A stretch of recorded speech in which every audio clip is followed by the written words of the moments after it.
नमस्कार प्रिय आत्माओं, आप देख रहे हैं झलक दिव्य ज्ञान, जहाँ शब्द नहीं संस्कार बोलते हैं। भक्तों, क्या आप जानते हैं साल में एक ऐसा दिन आता है जब देवता भी मनुष्य की प्रतीक्षा करते हैं। एक ऐसा दिन जब पुण्य को निमंत्रण नहीं देना पड़ता, वह स्वयं आपके द्वार चला आता है। हम बात कर रहे हैं माघ मास की पूर्णिमा की। यह कोई साधारण तिथि नहीं है, यह वह दिन है जब पाप थक जाते हैं और पुण्य जाग जाता है। शास्त्र कहते हैं जो व्यक्ति इस दिन सिर्फ भाव से भी स्नान, दान और स्मरण कर ले, उसके कई जन्मों के बोझ एक ही क्षण में हल्के हो जाते हैं। भक्तों, माघ पूर्णिमा वह दर्पण है जिसमें मनुष्य को अपने कर्मों का प्रतिबिंब दिखाई देता है।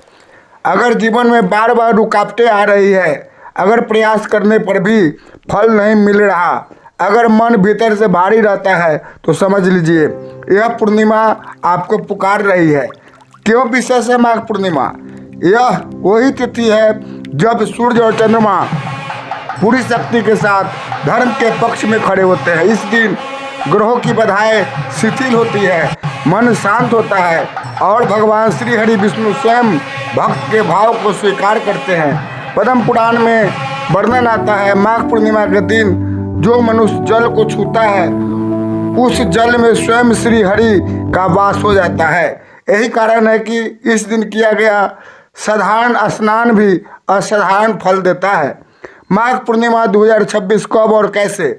साल 2026 में माघ पूर्णिमा तिथि 1 फरवरी रविवार को मनाई जाएगी और यह कोई सामान्य रविवार नहीं है भक्तों।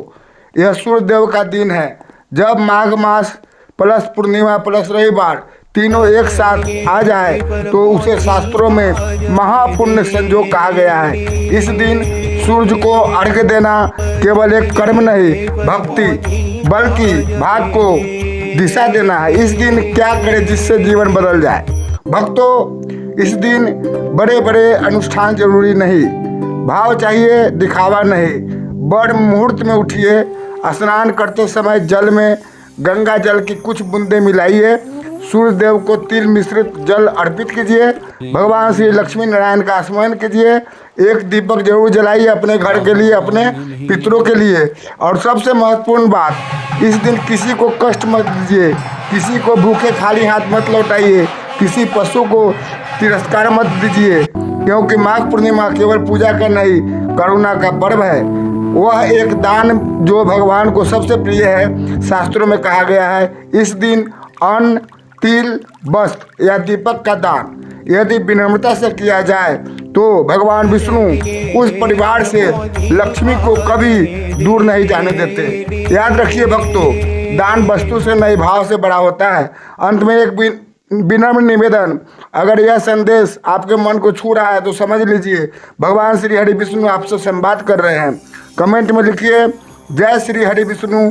और यदि आप चाहते हैं कि ऐसे दिव्य शास्त्र सम्मत और आत्मा को जगाने वाले संदेश आप तक निरंतर पहुंचते रहे तो झलक दिव्य ज्ञान चैनल को अभी सब्सक्राइब कर लीजिए। भक्तों, पूर्णिमा आती है और चली जाती है, लेकिन जो इसे समझ लेता है उसका जीवन धीरे धीरे स्वयं पूर्ण होने लगता है।